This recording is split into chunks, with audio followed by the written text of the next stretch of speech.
welcome back to my channel. How are you all? I hope you all are doing well. मैं हूँ सुश्री सनाली and today's topic is asexual reproduction. मैंने पिछले class में आपको बताई थी what is reproduction and types of reproduction. वहाँ पर हमने ये भी बात किए थे कि there are two types of reproduction. One is asexual, second one is sexual. Asexual means absent of sex. Okay, only one organism will be sufficient enough to give rise new organism, that is their offspring. Okay, so अभी देखेंगे what is asexual reproduction.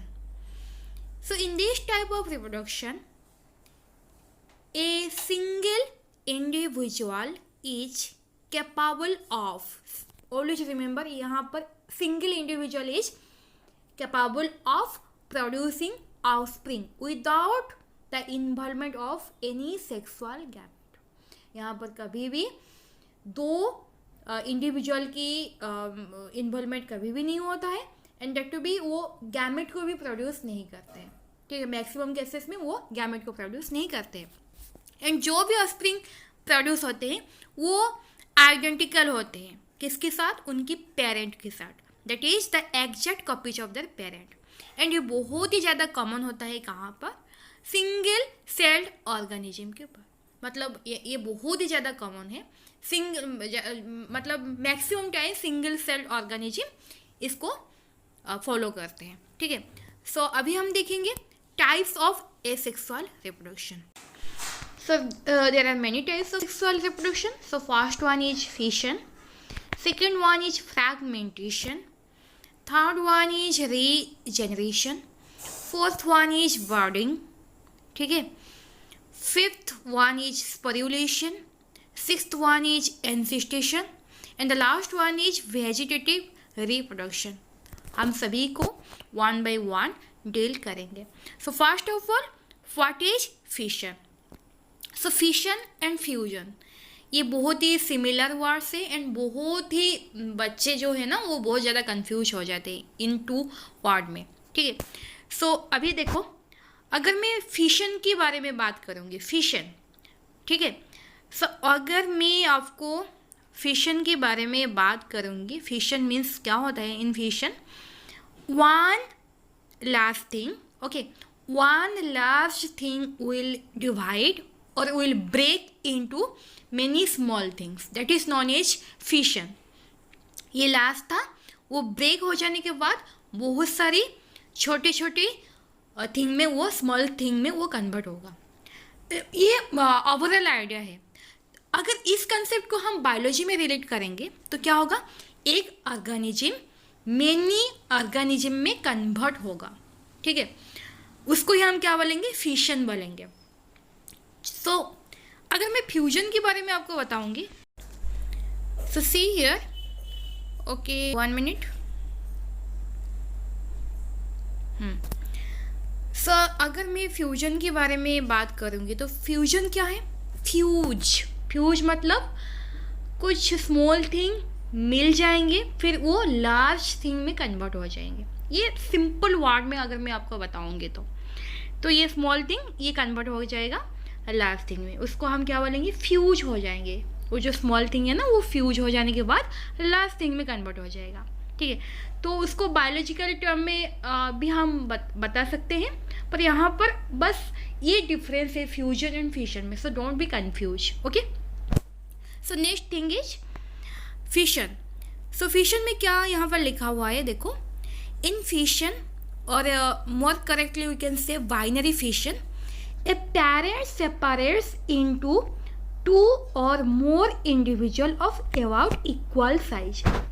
जो भी new organism या फिर जो भी वो जो सेपरेशन होगा ना, वो जो पेरेंट सेल का सेपरेशन होगा, वो जो दो स्मॉल साइज में वो जो स्मॉल इंडिविजुअल में वो कन्वर्ट होंगे, वो दोनों इक्वल साइज में होंगे. ठीक है, यहाँ पर मैंने बहुत सारी बना दी तो आप यहाँ पर दो को ही कंसिडर कर सकते हैं because we are talking about binary fission. Binary means one cell will converted into two cell, but यहाँ पर मैंने मल्टीपल फिशन को भी मतलब यहाँ पर दिखा रही हूँ।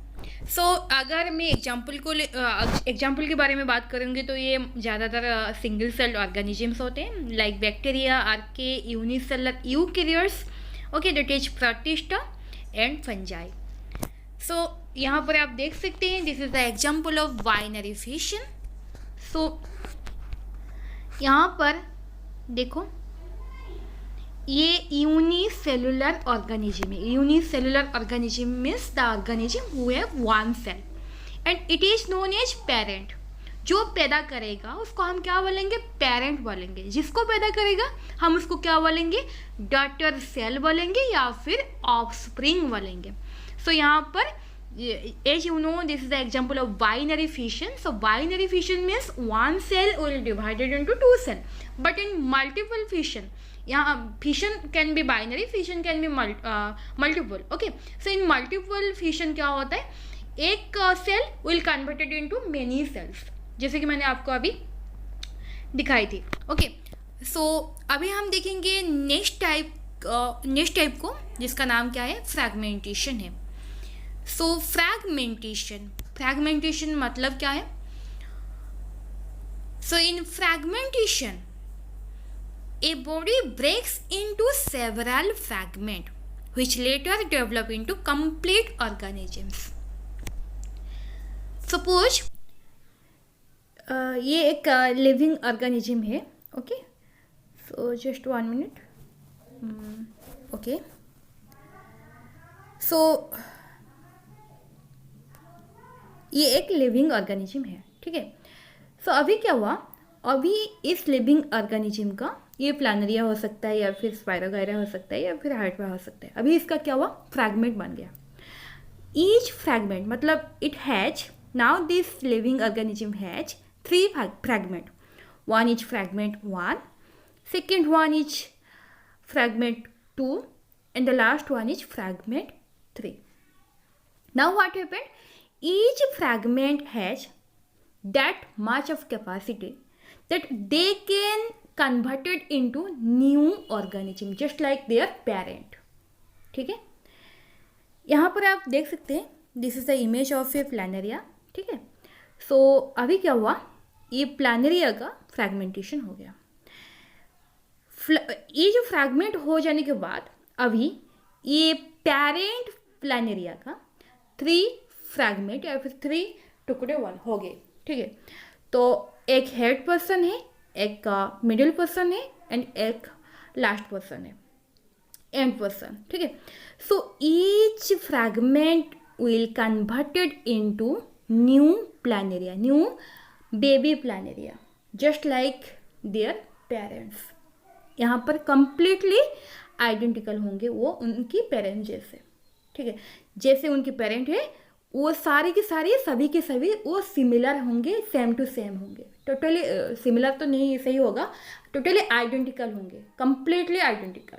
Okay, so these are new cells and you can say it is offspring. Okay, so अभी हम देखेंगे next type of asexual reproduction, that is regeneration. So यहाँ पर क्या होता है? It is the power of growing a new organism from the lost body part. जो part अभी लॉस्ट हो गई है उससे न्यू ऑर्गेनिज्म हो जाएगा, बन जाएगा, तभी हम उसको क्या बोलेंगे? रीजेनरेशन बोलेंगे। ऑलवेज रिमेंबर, यहाँ लॉस्ट बॉडी पार्ट की हम बात कर रहे हैं and examples for hydra and planaria. ठीक है, okay. So in the next one, अभी हम नेक्स्ट टाइप की बात करेंगे, ये है बॉर्डिंग। सो बॉर्डिंग क्या है? It is the process of producing an individual through the birds that develop on the parent body. एक पेरेंट बॉडी होगा, उसकी एक मतलब कुछ आउट ग्रोथ होगा, जिसको हम क्या बोलेंगे? बर्ड बोलेंगे। So the bird derives nutritions and shelter from the parent and detaches once it is fully grown. जब वो बर्ड फुल्ली ग्रो हो जाएगा, न्यूट्रिशन या फिर वो जो न्यूट्रिएंट है या शेल्टर है, शेल्टर मतलब जहाँ पर वो रहता है, उसका जितना रिक्वायरमेंट है वो कंप्लीट हो जाने के बाद, वो फुली ग्रोन हो जाने के बाद वो क्या होगा, वो डिटैच हो जाएगा, just like greedy person. Okay, so इसका एग्जाम्पल क्या है, ईस्ट हाइड्रा. ओके, सो अभी एक इमेज है यहाँ पर, आप देख सकते हैं. देखो यहाँ पर, this is the image of what, hydra. ये हाइड्रा का इमेज है. सो पिक्चर ए में क्या हुआ, एक आउट ग्रोथ है, ये एक आउट ग्रोथ है, पेरेंट बॉडी का एक आउट ग्रोथ है, जिसको हम क्या बोलेंगे, बर्ड बोलेंगे. अभी ये बर्ड पेरेंट से न्यूट्रिएंट एंड शेल्टर लेगा. ठीक है, ले जाने के बाद वो कंप्लीटली उसका ग्रोथ हो जाएगा. ग्रोथ हो जाने के बाद वो फुल्ली ग्रोन हो गया. अभी फुल्ली ग्रोन हो जाने के बाद वो डिटैच हो जाएगा. ठीक है, वो डिटैच हो जाएगा एंड वो एक इंडिविजुअल ऑर्गेनिज्म में कन्वर्ट हो जाएगा. And this is a what, this is a example of asexual reproduction. आप यहाँ पर देख सकते हैं, यहाँ पर एक इंडिविजुअल ही बहुत सारी इंडिविजुअल को प्रोड्यूस कर रहा है. यहाँ पर कोई भी आप पार्टनर की यहाँ पर रिक्वायरमेंट नहीं है, इसलिए हम इसको क्या क्या क्या कह रहे हैं यहाँ पर, asexual reproduction. And you know, in asexual reproduction one single organism will produce many organisms or offspring. Clear everyone? Clear? Okay. So now move to next type of asexual reproduction, that is vegetative reproduction. हम इसको vegetative propagation भी बोल सकते हैं. So in vegetative reproduction what happen? Asexual reproduction in plants occurs through their vegetative parts such as leaves, root, stem and buds. This is called vegetative propagation. So देखो यहाँ पर, suppose ये एक plant है and you know the parts of a plant. So ये जो नीचे की ये जो ग्रीन ग्रीन आपको दिख रहा है, इसको हम क्या बोलते हैं, लीफ बोलते हैं. एंड इसको हम क्या बोलेंगे, स्टेम बोलेंगे. And underground part of a plant is known as root. So branches भी है, लीफ भी है, स्टेम भी है, रूट भी है. इन सभी को हम क्या बोलेंगे, vegetative part of a plant except flower. हम इन सारे पार्ट को वेजिटेटिव पार्ट बोलेंगे. अगर कोई भी न्यू ऑर्गेनिज्म इन सारे पार्ट से बन रहा है, तभी हम उसको क्या बोलेंगे, vegetative reproduction. Okay, so asexual reproduction होगा एंड इन्हीं सारे पार्ट से ही होगा, तभी हम उसको वेजिटेटिव रिप्रोडक्शन बोलेंगे. And the examples are potato tuber, runner, stolon, onion bulb, leaf buds of bryophyllum, rhizome of ginger. Okay, so these are the example of vegetative propagation और vegetative reproduction. And the last one is sporulation. Okay, this is not the last one. Okay, next one is sporulation. So in sporulation what happened, during unfavorable condition the organism develops sac-like structure called sporangium. So that sac is known as sporangium, which contains spore. When favorable condition return, then that sporangium will burst and spores will released. That spore will germinate and give rise new organism. That is the concept of sporulation. ये develop होता है certain organisms में during unfavorable condition, when the situation is not favorable. Okay, so suppose this is that organism, and this organism will develop a sac-like structure which is known as sporangium. Okay, so inside sporangium, inside sporangium spores are present. When the favorable condition will return, then what happened? That sporangium will burst, spores are released, and each spore will produce new organism which is similar to its parent. Clear everyone? Okay, so ये था sporulation का concept. अभी हम देखेंगे next type of asexual reproduction. Okay, so clear everyone? Now move to next type of reproduction. Next type of asexual reproduction, that is encystation, so ये भी unfavourable condition में develop होता है। एंड ये जो स्पेशल टाइप का reproduction है ना, ये एमोइबा में आप उसको पा सकते हैं। सो क्या होता है इन इंसिस्टेशन, एमोइबा withdraw its pseudopodia and secrete 3-layer hard covering which is known as cyst. So when favorable condition will return, the encysted amoeba divide multiple fission, मैंने आपको अभी बताई what is multiple fission, and produce many minute amoeba. So this is the diagram of amoeba. and ये जो finger like projection है उसको हम क्या बोलते हैं, pseudopodia बोलते हैं, ठीक है। So when unfavorable condition is there, then ये इन्वाजिनेट कर देता है, वो जो pseudopodia को ना अंदर में छुपा लेता है, जिसकी वजह से वो 3-layer हार्ड कवरिंग को डेवलप करता है, उसको हम क्या बोलते हैं, सिस्ट बोलते हैं, ठीक है। So when favourable condition will return, then हम उस एमोइबा को अभी क्या बोलेंगे, एनसिस्टेड एमोइबा बोलेंगे। When favorable condition will return, this encysted amoeba divides how? By multiple fission and produce many minute amoeba, or you can say it is pseudospore.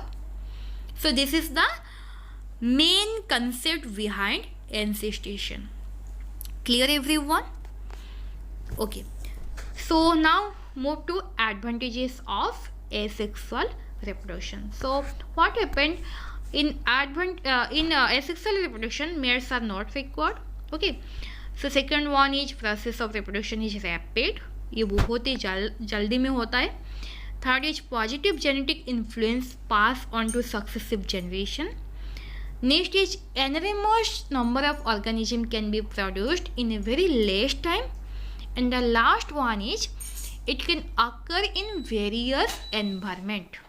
तो यहाँ पर अभी हम एडवांटेजेस बात किए, जो कि ये ठीक ठाक है, ये बेनिफिट्स वो ले सकता है एसेक्सुअल रिप्रोडक्शन के थ्रू। अभी हम देखेंगे डिसएडवांटेजेस को। So first point is lack of diversity as offspring are identical to their parents. से यहाँ पर वेरिएशन नहीं होता है because of identical to their parents. Next point is they are susceptible to some diseases and nutrients deficiency as the parent. अगर parent के पास ये सारी डेफिशिएंसी होगा या फिर डिजीज होगा तो वो बच्चे के पास भी आएगा, ठीक है। So they are very much susceptible. Next is unable to adapt to the changing environment, वो कभी भी एडॉप्ट नहीं कर सकते हैं, वो जो एनवायरनमेंट जो चेंज होता है उसको कभी वो एडॉप्ट नहीं कर सकते। Last one is single change in the environment would eliminate the entire species. Why? Due to lack of diversity, due to lack of what? वो जो adopt करने का कैपेसिटी वो नहीं होता है उनके पास, इसीलिए अगर कुछ सिंगल चेंज भी होगा ना एनवायरनमेंट में, वो कम्प्लीटली एलिमिनेट कर देगा फुल ऑर्गेनिज्म को। सो आज के लिए इतना था। नेक्स्ट क्लास में मैं आप सभी के लिए कुछ इंटरेस्टिंग कंसेप्ट को लेकर आऊँगी। So till then thank you so much, have a great day, keep smiling, okay, because it's very much good for your health. And don't forget to like, share and subscribe to my channel, okay. So thank you so much, have a great day. Bye bye.